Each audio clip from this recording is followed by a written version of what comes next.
Эмилбек мырза багбанчылык менен алектенет. Дээрлик 20 гектар жерге алмурут, алма жана өрүк өстүрүп, мөмө жемиштери бышкан маалда аларды сактоодо кыйынчылыкты туудуруп келсе, эми мындай тоскоолдук артта калганын айтат. Балыкчы шаарында ачылган логистикалык борборго жемиштерди бышаары менен алып келип, буюрса баар табам деген үмүттө. Алмуруттар жашы чоңураак берип калгандары көп. Анан лесная красавица деген эртерээк сорту бар. Ошондон 20-25-30 тонна жылына орточо эсеп менен алып турабыз. Жер жемиштерди сактоочу жайлар дыйкан менен кардардын ортосундагы көпүрө. Ири базарларга сапаттуу, экологиялык жактан таза. Башкысы эл аралык стандарттарга жооп берет. Бул дыйкандар үчүн сатып алуучу борбор катары кызмат кылат. Дыйкандар да белгилүү даражада бир ишеним пайда болот. Кайерге сатса болот экен дегендейчи. Эл аралык стандарттар, талаптар бар мисалы үчүн. Ошондойлорду тандап, ушундай кайра иштетүү милдетин аткарат да бул. Балыкчы шаарында салынган логистикалык борбор Ысык көл облусунда жападан жалгыз болуп саналат. Орусия германиялык компаниялар тарабынан заманбап техникалар менен жабдылып, мөмө жемиштерди жөнгө салуучу газ чөйрөсү менен камсыздалды. Бул логистикалык борбордо жалпысынан 12 сактоочу жайы бар. Алардын ар биринде 200 тоннадай мөмө жемишти сактоого болот. Алардын бирин карап көрсөк, бул жерде ошол мөмө жемиштери дээрлик 6 ай бою сактала алат. Эң башкысы ар бир алып келинген жемиштердин ошол өз-өзүнчө бөлүнүп, жана ошого жараша температурасы аныкталат.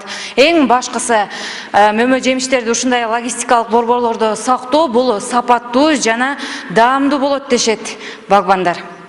Логистикалык борборду куруу иштери былтыр апрелде башталып, жарым ай созулган. Ал үчүн Кыргыз-Орус өнүктүрүү фонду тарабынан 4 миллион 450 миң доллар бөлүнүп, каржылоо иштери коммерциялык банктар аркылуу жүргүзүлдү.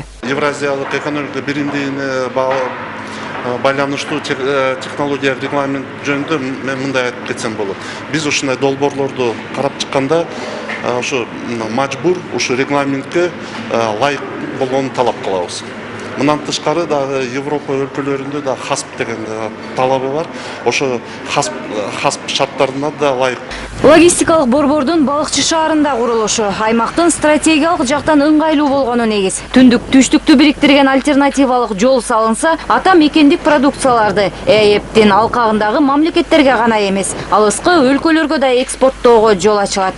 Эгерде ошол жол бүтсө, мен ойлойм, ал сөзсүз бүтөт ошол жол бүтсө, бул биздин бул логистикалык борборубуз ролу өтө көбөйөт.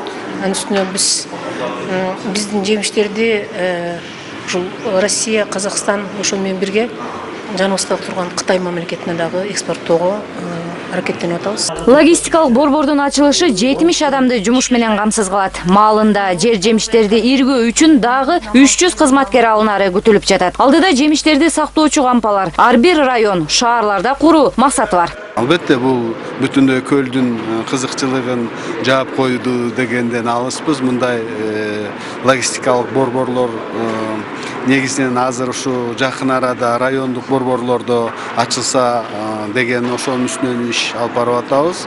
Ар бир райондо, шаарда деп. Андан кийин мындай өнүгүү өз жолуна түшкөндөн кийин керек болсо мындай логистикалык борборлор ар бир айылда курулушу керек да.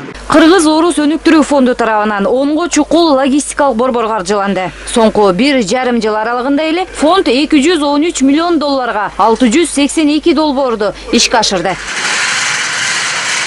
Салабат Эркетаева, Кайнар Ормонов, ЛТР, Балыкчы шаары.